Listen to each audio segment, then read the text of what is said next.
Good afternoon, students. I hope my voice is clear on this live session to each one of you. Now, we will be shortly beginning the class, and I will be discussing the themes of Gulliver's Travels in today's class. Yesterday, the first class which I took on Gulliver's Travels, it basically was an introductory class that took into account the four books of this particular text. Since we all know that Jonathan Swift was a satirist, and in his writings, the element of irony and the way he is trying to satirize the society is very much evident. In all the four books of this particular novel, you will be reading that throughout the journey of Gulliver, throughout the journey that Gulliver has undertaken, he is visiting a number of unknown places, fantasy lands, and amidst that he is having the experiences which Swift has basically taken not only to entertain the audience, but Swift's basic intention was to take these voyages and use them to talk about the political situation of England in the century in which Swift was writing. Now, I already have shared in the class group some of the material on which you all can prepare your notes. And in today's class, when I will be discussing with all of you the themes of this particular text, you will be in a far better position to understand a number of things which can help you in understanding the text and helping you to prepare for your examination. So let's not without further ado start today's class, and I will be taking the help of some of the written material that I already have with me, and I will be sharing the link of the site from which I am reading these important information. And later on, when you people are developing your notes, you can definitely take help of this site, and based on your reading, based on how you are interpreting this particular text, you can prepare your notes, and if by chance there is any doubt, any question anywhere, you can very well text me, you can ask me those questions either in the class or maybe after the class is over in the WhatsApp class group. So, if we look at this particular novel, which is written by Jonathan Swift, we can see that there are certain important themes which make this work very relevant, not only for the time in which it was written, but it is also relevant for the time in which we are living. It means that in the contemporary world, Gulliver Travels is again a very important aspect, is a very important text which can help us in looking into the society from a very different angle. Now, we all must be very well aware of the fact that what is exactly a theme. So, themes are basically universal ideas, and the writer, they take care of these universal ideas, they select some very important universal ideas, and then they present it to the readers. And the themes are not expressed very openly in the text, but if you are reading the text critically, if you are analyzing the text critically, eventually you will be in a position to identify the themes very clearly. They are basically those ideas, those messages that the writer wants to convey to the audience. Now, the very first theme which is a part of this particular text is might versus right. This is the first theme of Gulliver's travels, and now let us try understanding what exactly is meant by might versus right. So, Gulliver's Travels implicitly poses the question of whether physical power or moral righteousness should be the governing factor in social life.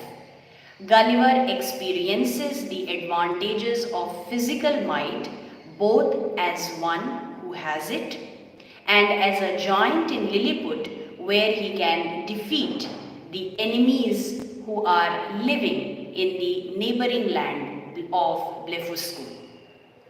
Now here girls, we will be looking into this whole concept of might versus right from the perspective that just like whether it was in the period when Jonathan Swift was writing or whether it is in this period, this current time when we are living, there is always this tussle, there is always this question of knowing whether what is more powerful, whether it is the physical power which is more powerful or whether it is actually the moral righteousness of an individual which is more powerful. And you will find that in this particular novel, Swift has very methodically tried presenting this very idea of might versus right. Now here, as I was mentioning, that his first encounter, that is Gulliver's first encounter with another society is one of entrapment. He is made a prisoner there when he is physically tied down by the 6 inches people of Lilliput. Later in Brobdingnag, he is enslaved by a farmer.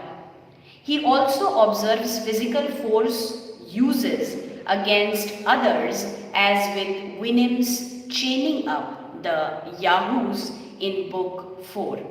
So these examples, if you are paying attention, girls, will be very important for us to understand because they are trying to exhibit this idea that wherever Gulliver is going, he is being made a kind of prisoner here. People are trying to trap him.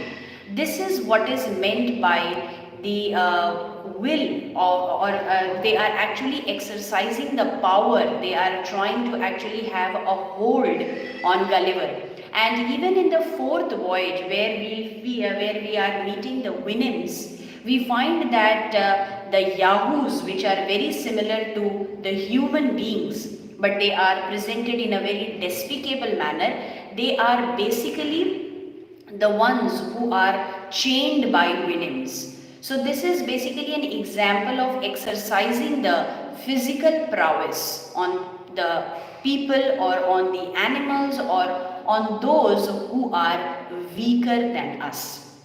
Now, but alongside the use of physical force, there are many claims to power based on moral correctness. Now, the whole point of the egg controversy, which you must have definitely read when you people must be going through book 1 of the book, that has set Lilliput against Blefuscu.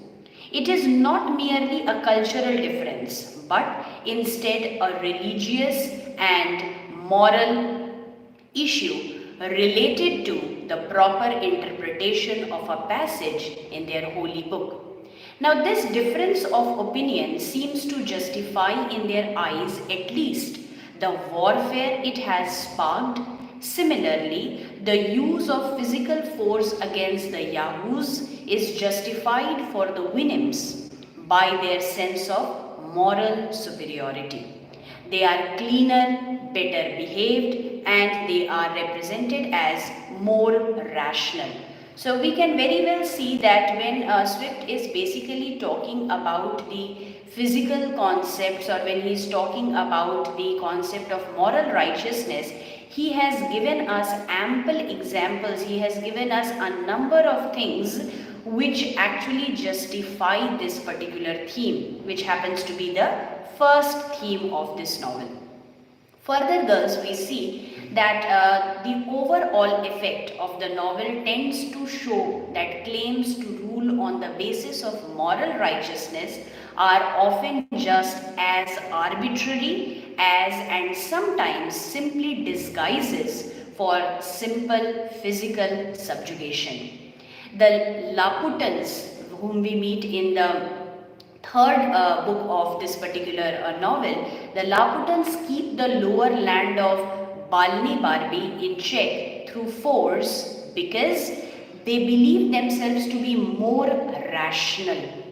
Even though we might see them as absurd and unpleasant, similarly, the ruling elite of Balni Barbi believes itself to be in the right in driving Lord Munodi, which is one of the characters in the text, from power, although we perceive that Munodi is the rational party. Now, claims to moral superiority are in the end as hard to justify as the random use of physical force to dominate others. So, if you are paying attention to what exactly I am trying to convey through the first theme, the basic idea, the basic message is that you will be basically identifying the whole concept of might versus right in the entire novel Gulliver's Travels, because Swift is time and again trying to pinpoint this particular fact that we need to understand, we need to basically identify that these characters which are appearing in this particular text are either on the side of physical forces or they are on the side of moral righteousness. And that kind of society is actually existing not only in the current times, but it was the case when Swift was writing, and it is going to be the case in the ages to come. Because there is always this fight, this tussle between the concept of physical power as well as the concept of moral righteousness. And people really need to understand, to identify, and they need to figure out how and what should be used in what degree, so that it is a possibility to basically follow or understand or imbibe that concept in one's being. Because as I already mentioned you in the previous class, that reading a novel is not only restricted to just passing the examination. Since you people are the students of graduation, you should also keep this thing in mind, that when you are reading a text, you should try identifying what is the contemporary relevance of this text, how this particular text is going to help you grow as an individual, how this text is acting not only as a text that is talking about fantasy or that is talking about anything else,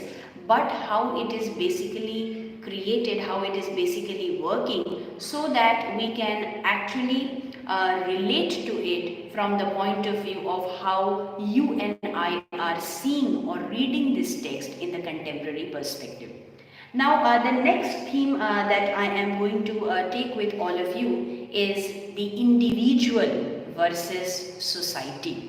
That is the second theme of this particular text, and you will be seeing that how the individual versus society, this particular theme is beautifully captured by the writer Jonathan Swift, and how he is basically using this particular theme to convey the message, and how he is using this theme in the justification of the satirical piece of writing that he has basically composed. So, like many narratives about voyages to non-existent islands, Gulliver's Travels explores the idea of utopia. What is a utopia? A utopia is basically an imaginary land that gives us the model of an ideal community. Now, the idea of a utopia is an ancient one, going back at least as far as the description in Plato's Republic. of a city-state governed by the wise and expressed most famously in English by the work of Thomas More, and the name of the work is Utopia. These information are important for your 1 mark question. So these are the things that you should pay attention while you are attending the class or while you are reading the text, because these small details are very important, because based on these small details you will be in a position to answer your 1 mark question, and apart from that you will also be capable of understanding this text, and you will be seeing that from which sources Swift was basically getting inspiration and what ideas he was trying to exhibit. Now, Jonathan Swift nods to both works in his own narrative, though his attitude toward utopia is much more skeptical. And one of the main aspects he points about famous historical utopias is the tendency to privilege the collective group over the individual. The children of Plato's Republic are raised communally with no knowledge of their biological parents, in the understanding that this system enhances social fairness. Swift has the Lilliputians similarly raise their offspring collectively, but its results are not exactly utopian. Since Lilliput is torn by conspiracies, jealousies, and backstabbing. Another thing that we observe in this particular text is when Gulliver visits the land of the Winims. Now, the Winims also practice strict family planning, dictating that the parents of two females should exchange a child with a family of two males, so that the male to female ratio is perfectly maintained. This is basically something which is providing us a model which is very ideal. Indeed, they come closer to the utopian ideal than the Lilliputians in their wisdom and rational simplicity. But there is something unsettling about the Winims, indistinct personalities, and about how they are only the social group that Gulliver and who do not have proper names. Now, despite minor physical differences, they are all so good and rational that they are more or less interchangeable without individual identities. In their absolute fusion with their society and lack of individuality, they are in sense the exact opposite of what Gulliver is, who has hardly any sense of belonging to his native society and exists only as an individual eternally wandering the seas. Gulliver's intense grief when forced to leave the land of Winims may have something to do with his longing for union with a community in which he can lose his human identity. In case or in any case, such a union is impossible for him since he is not a horse, and all the other societies he visits make him feel alienated as well. So the point that here I would like to raise before all of you is that when you look at this second theme of individual versus society, you will be in a position, girls, to basically understand and identify that Swift throughout the text is trying to exhibit a particular concept, a particular idea which focuses on the fact that how these characters whom Gulliver is meeting in the due course of time, how they are basically reacting with Gulliver, reacting to Gulliver, and how Gulliver is looking at himself when he is having an interaction with them. Because the things are really very, you can say, the things are very difficult, or sometimes the things are which Gulliver is unable to identify with. It is something that Gulliver is basically trying to see, or he is basically trying to identify who he is in this particular context. So all these things basically are trying to show or trying to prove or trying to create a kind of essence. It is basically trying to convey a message that Gulliver as a character, how he is managing and dealing with things. He is trying to identify who he is when he is in the land of Lilliput, when he visits the land of Brobdingnag, when he is on the Flying Islands, and when he visits the land of Winims. Because on all these four voyages, Gulliver feels so much alienated. He is unable to identify himself with the fact that I belong to the place England, and every time when he is meeting these characters, when he is meeting these people of these fantasy land, he is thinking or he is trying to defend his country. But deep down, he is not satisfied. He is not happy. He is really not very positive about the entire outcome. And it is only in the he visits the land of Winims that he realizes that he basically is that he basically realizes this very idea that when I am visiting, when I am basically going to this particular place, which is the land of Winims, he is trying to identify this fact that how much these horses, how much these animals are so very rational, and whatever they are trying to express, whatever they are trying to show in their society is something which the people of England should also keep in consideration. This was one idea that is again ingrained in the concept, in the entire structure of this novel. Now moving ahead, Gulliver's Travels could in fact be described as one of the first novels of modern alienation because it focuses on an individual's repeated failures to integrate into societies to which he does not belong.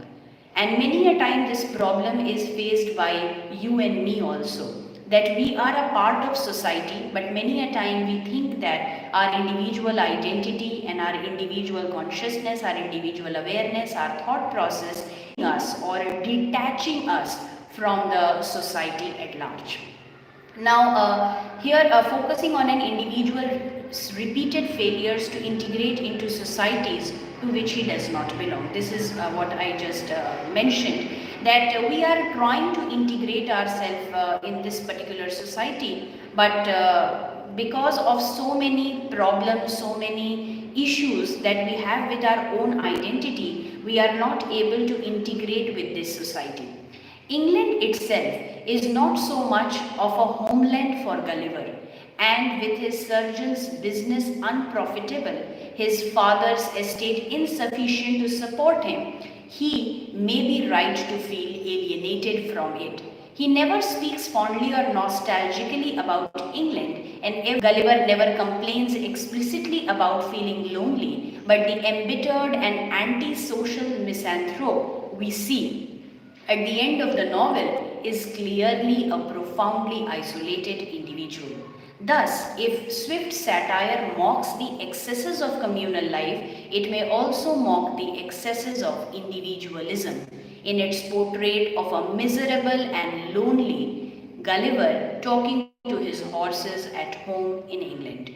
Now, the idea that basically Swift is trying to convey here through the character of Gulliver is that Gulliver was very lost somewhere in the society, in the family in which he was living. And it was because of this very factor that there was the sense of alienation in his identity. What is the meaning of alienation? By the meaning of alienation, girls, I want to make this point clear to all of you that whenever you feel out of place, even in those places which are generally considered to be your spaces. Sometimes it could be a family circle, friend circle, but even when you are in these spaces which are your places, safe places, even then many a time you feel out of place, you feel alienated. The kind of discussions that people are having, the kind of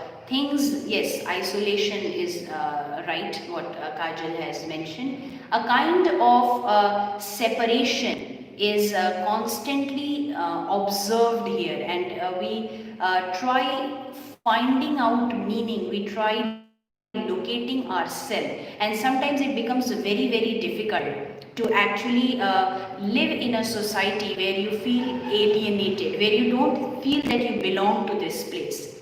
Sometimes you may have some positive impressions, but most of the time you are not actually finding yourself in that place. So Gulliver was also having this trouble in the family or in the society in which he was living. And that is why he started taking voyages. He started going to explore the lands, various lands he visited.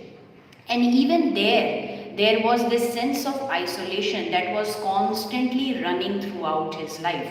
And it was only when he actually reached to the land of Vinims in fourth book that he actually realizes, that he understands that, okay, fine, these horses are at least a kind of solace to me. These horses are at least trying to give a kind of a lesson to me. They are trying to give a kind of a rational thought to me, which is really helpful, which is really going to provide a kind of a sense where I should actually move forward. And that is the reason when he returns back, he is not happy now by being with his family, and he purchases two horses, two stallions, and he starts talking to them, he starts living with them, and the communication he is having with them. All these things basically show that there was this sense of alienation, and to a large extent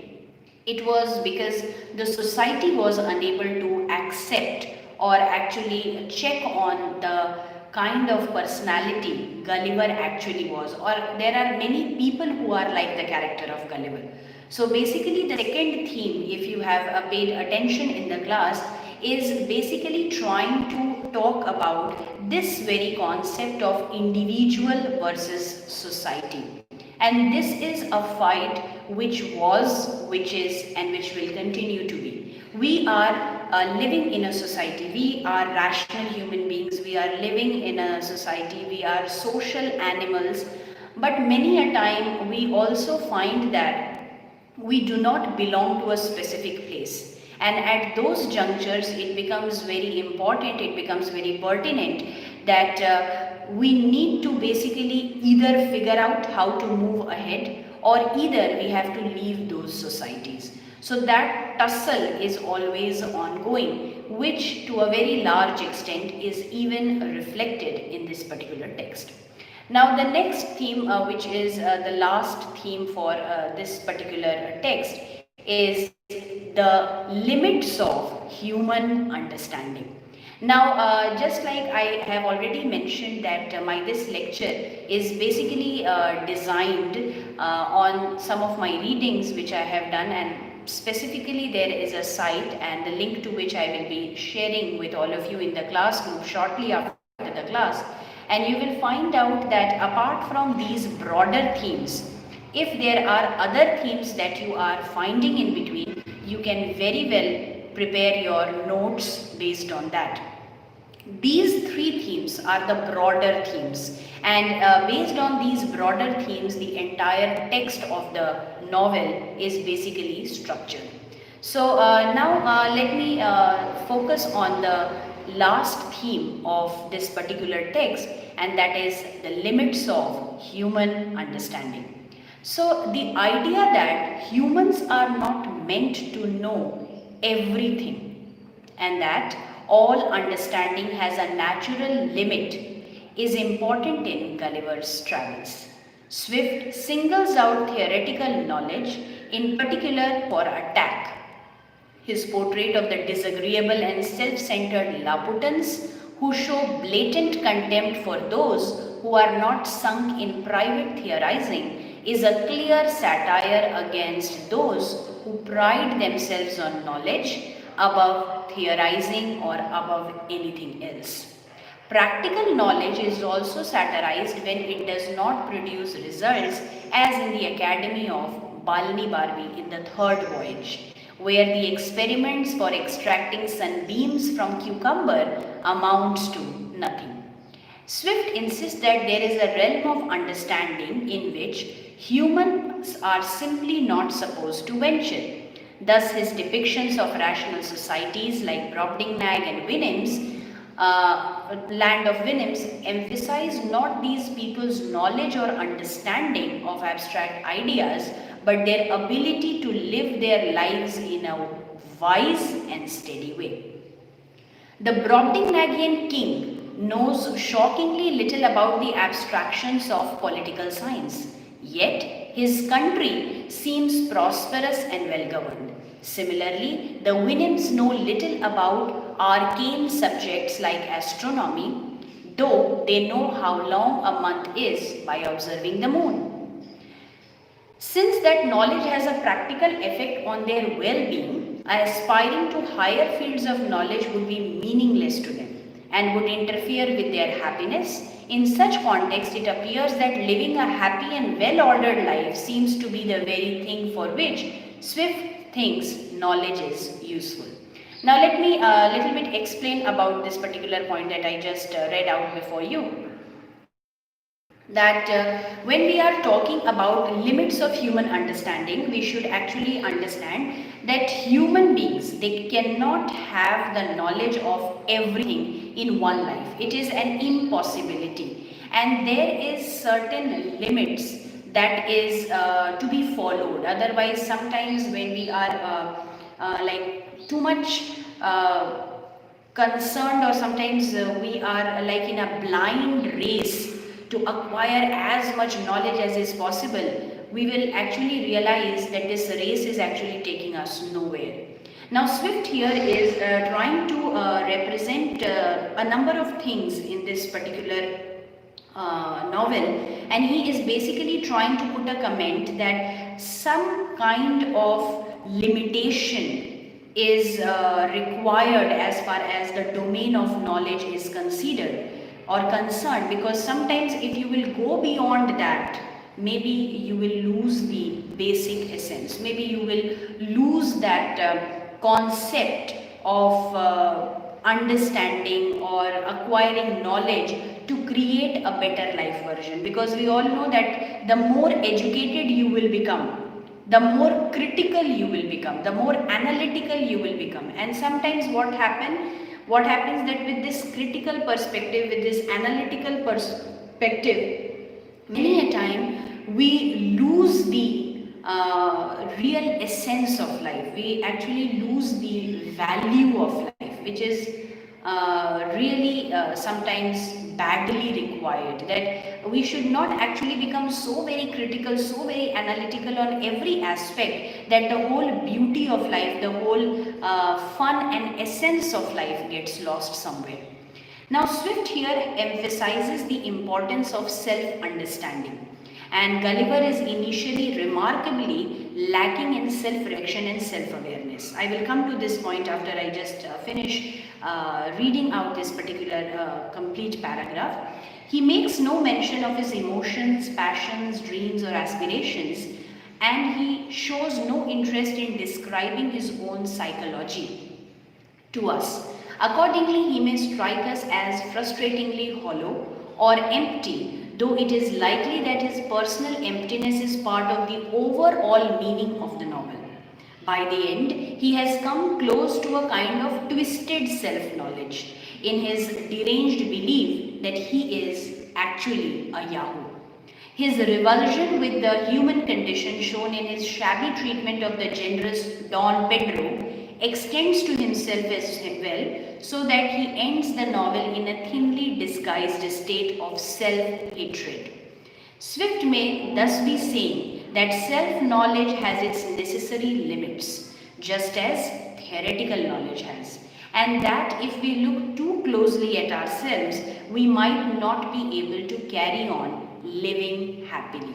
So the point that we should be basically understanding with this last theme of the text, and the theme last theme for the class also is, there is always this comment that the writer is trying to make, which gives a focus on importance of self understanding. Self awareness is very important, self wisdom is very important. No books, no teachers, no parents, no friends, nothing can basically help you in giving the essence of self-awareness. We can basically guide you, whether it is parents, whether it is teachers, whether it is books, friends, everything can guide you towards a particular path, can guide you towards your goal. But in order to actually accomplish that goal, in order to basically understand the whole beauty and essence of life, the only thing, girls, that you need to keep in mind, the only thing that you should keep as a focus is how much this self-awareness is important, how much this self-knowledge is important, because it is this self-awareness, it is this knowledge, it is this wisdom which is really going to help us grow and identify with life.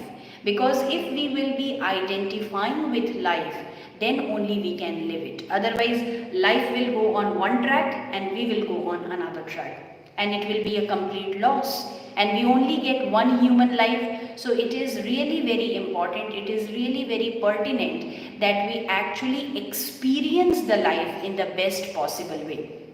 And throughout the 4 voyages, when Gulliver was traveling, he was basically trying to find his own self.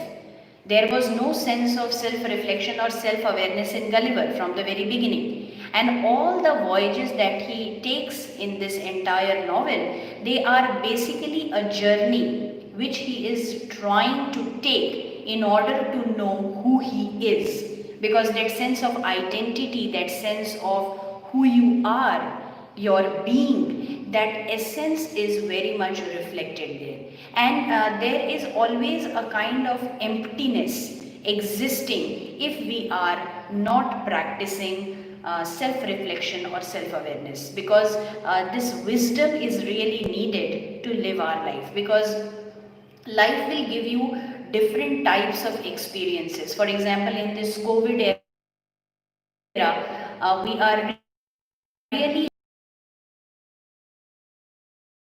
the new normal, it is really very challenging. For example, like this very class itself, yesterday I tried recording the class, but since the length was so big for the class that I was unable to upload it. Now today for the first time I thought that maybe I can take a live class, and this is my first experience on a live platform with all of you, and I really am not very sure how much I am able to convey my message to all of you, how much you people are able to understand, because in classroom teaching this would have been a much easier aspect of knowing each other, of understanding things.